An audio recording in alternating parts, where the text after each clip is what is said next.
Kaitlin Bennett, the notorious gun girl bimbo, has called me out by spreading a huge amount of lies. From tons of hypocrisies to blatant falsehoods, this is my final response to Kaitlin Bennett.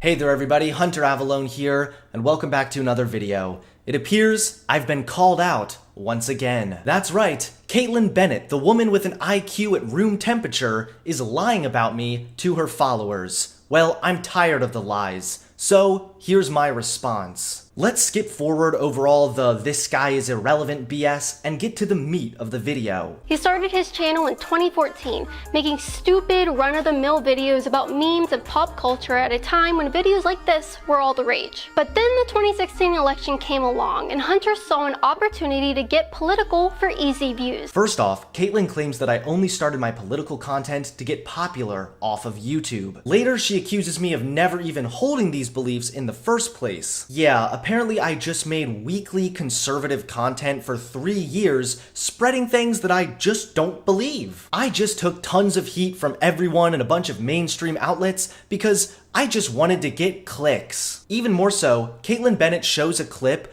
blatantly lying that I admitted to doing this. I was actually criticizing how many people on the right take this approach. I have never intentionally done this myself. Here's the full clip that hasn't been deceptively edited. You said there's no amount of mediocrity that conservatives won't embrace, or something like that, on how, and I agree so much with that, because all you have to do is just repeat the same conservative talking points and you will literally be accepted, promoted, given money, you get lots of followers. Like, it's so cringy to me to see these people like fucking Kaitlin Bennett. Again, I don't want to shit talk like all conservatives, because a lot of my followers are still conservatives, and there's also a lot of people who are like more right-leaning, but they're still just like, they're just like kind of your casual, like, you know, Republican, conservative, sort of center.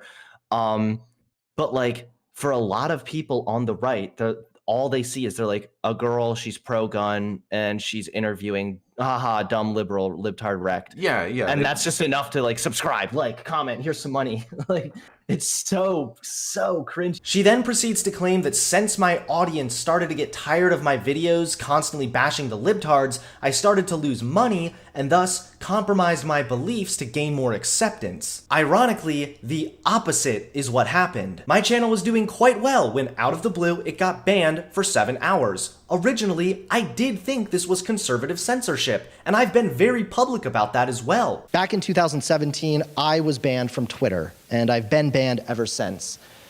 At the time, I was quick to claim censorship or bias. But looking back now, I can see the guidelines I'd probably violated, no matter how ridiculous they might be. So next, Kaitlin claims that after my channel was deleted, I became an SJW to play it safe on YouTube. Then last April, he was banned from YouTube, and luckily for him, was able to get his account reinstated. In the years since briefly getting banned, Hunter has rebranded himself as a woke social justice warrior. This is simply not the case. Any videos that were deleted or demonetized either dealt with topics that were a sensitive subject matter, or it was because my blatantly edgy delivery went against TOS. I could have easily kept on successfully pumping out exclusive conservative content, much of which would have been monetized. Plus, my content didn't even change after I was banned. I was still making the run-of-the-mill conservative content because these were my opinions I held. But Kaitlin, there's a little thing that you might be unfamiliar with, and it's called maturing. As I grew older, I realized that there was nuance to the truth of many issues, and that both sides of the political spectrum can have faults. This is why I go after the right and the left all the time. This is not compromising my beliefs, and if I still held the same views that I did when I was 19, there would be a problem. Kaitlin then tries to paint me as blindly going after a number of right-wing influencers and apologizing to left-wing influencers. But there is a trend here. She takes these clips out of context and deceptively edits them to make it appear that I was crapping on Ben Shapiro when that really wasn't the case. I also think a lot of people on the right honestly do believe what they're saying, and that's always been the boat that I was in, which I know it does some of the shit that I used to say, especially about trans people, it doesn't make it any better that I did believe that, but I really do think that they're a little more genuine, a little more honest. I think, to be honest, that Ben Shapiro is. I think Ben Shapiro can be a bit like a pretty big dipshit, but he's a little bit of a better representation of. I think Ben Shapiro is honest. Yeah, I don't think Ben Shapiro is, for the most part, a liar. Next, she provides a long list of conservatives I've gone after or disagreed with. One mistake I made was I didn't back up the reasons why I don't like some of these people. But her perspective is that I shouldn't be calling out people like Alex Jones, neo-Nazi Nick Fuentes, and Joel Patrick, who actually threatened to release false personal information about my family life, which Kaitlin later doubles down on. Just so you can get an idea of who Hunter Avallone has become and what kind of people he's now associating with, this is the guy who Hunter was interviewed by. Great respect to all the Marxist-Leninists, Maoists, and other communists who work tirelessly to advocate for workers everywhere. At this point in the video, Kaitlin is just grasping at straws and being extremely hypocritical. She's attempting to say that because I went on a podcast with a YouTuber who defended Antifa and Marxism, that somehow reflects poorly on me. Ironically enough, she says this just a little later. Then in his video, he lies and says, I'm the one that wrote this tweet, even though he knows full well that I don't run the Liberty Hangout Twitter. She actually has stated she thinks a monarchy is better than a complete democracy. He wants you to hate me for things I didn't even say. Interesting how Kaitlin Bennett is engaging in cheap, liberal tactics like guilt by association when I go on a podcast with someone whose beliefs don't align with my own. It's funny how she's trying to smear me because I went on a podcast, but then she is the face of Liberty Hangout and doesn't want to be associated with any of their tweets. Gee, Kaitlin, that's just a bit hypocritical. But it sounds like he takes objection to me supporting your right to self-defense everywhere, even on a college campus. If you have to say, I'm a supporter of the Second Amendment, but then you probably don't support the Second Amendment. This is another lie. She's trying to make it sound like I don't support people having the right to carry guns. This is, again, not true. I believe that everyone has the right to defend themselves and they can carry a weapon anywhere they want to. But part of what goes on with this right is being responsible with your weapon. This is why gun safety is so important and why gun ownership should be taken seriously, not used as a ploy to get a rise out of people. She's gonna eat it. What did you say to me? You know I carry, right? You know I carry, right? You know I carry, right? It's funny Hunter accuses me of trying to trap people with gotcha questions when that's literally what he used to do. You're dodging the question. You're really good at dodging questions. I'm walking around here wearing my Only Two Genders shirt. Oh man. Here we go again. More dishonesty and selective editing. I literally never said it was wrong to be provocative in order to start a conversation. Now, right off the bat, there's nothing inherently wrong with being provocative. I mean, I'm inflammatory all the time. But the issue is that she only cares about being inflammatory rather than using it along good arguments to cultivate good discussions. My issue is when people are provocative just to be provocative. And I'm also confused because that clip you showed doesn't show me asking any gotcha questions, probably because I don't ask gotcha questions. You go to these events being inflammatory with the intent of trapping people. I go to these events being inflammatory with the intent of having real conversations. Next, she tries to pin me as a hypocrite because I followed a guy at an event asking what he meant by calling me a name. What she doesn't include is that this guy had been following me, and this guy and I ended up having a pretty long good faith discussion. He apologized for mislabeling me only as a provocateur, and he wanted to keep in touch. The guy from the beginning who was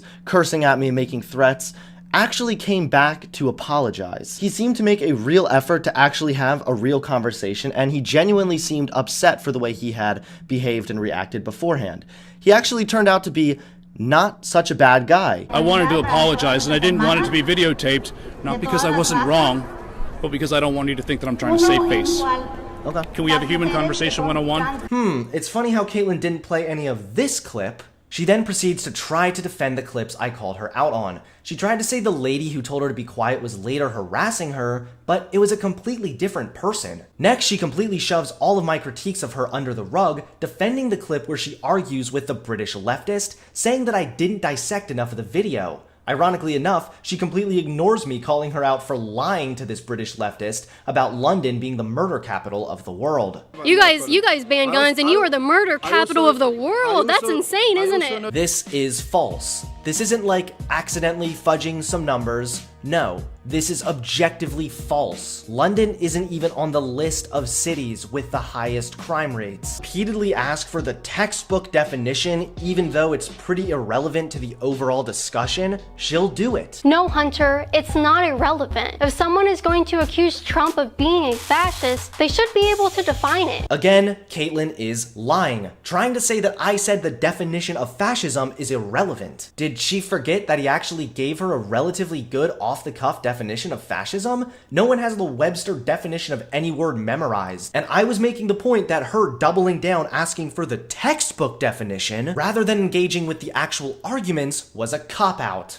You should back it up with some proof. Considering I've seen allegations floating around that you tried to cheat on your wife when she was pregnant, but you were unsuccessful with that as well. I was acting like a complete douchebag at this Turning Point event, behavior that I am not only ashamed of, but behavior that I have spoken publicly about. So this right here is where Kaitlin actually makes me kind of angry because she is blatantly lying about my family life. This is the same lie that Joel Patrick threatened to release, so there's no surprise there considering they're both butt buddies. I made a video on my Instagram about this accusation before he could follow through on this threat, explaining that my now wife, then girlfriend, were broken up at the time in question, and I have very publicly explained how I'm very disgusted by my actions during this time. I certainly have a lot of regrets, and I let my anxiety and the fear of the unknown cloud my judgment, and it caused me to make some very rash decisions involving our relationship. About the fact that I broke up with my now wife, but at the time she was my girlfriend. I had broken up with her and I was acting like a complete douchebag at this Turning Point event. My then girlfriend and I got back together a few months later. I got engaged and we are now happily married. Carissa is the absolute love of my life and I literally cannot imagine living life without her. I'm disappointed but not surprised that Kaitlin and Liberty Hangout would go after someone's personal life rather than engage in their arguments because again, they're only after a gotcha. And then start spouting off about controversial political topics. Now, that's not what happened at all, Hunter. A father dragged his child to a pro-choice rally to brainwash her that it's okay to kill babies. Oh look,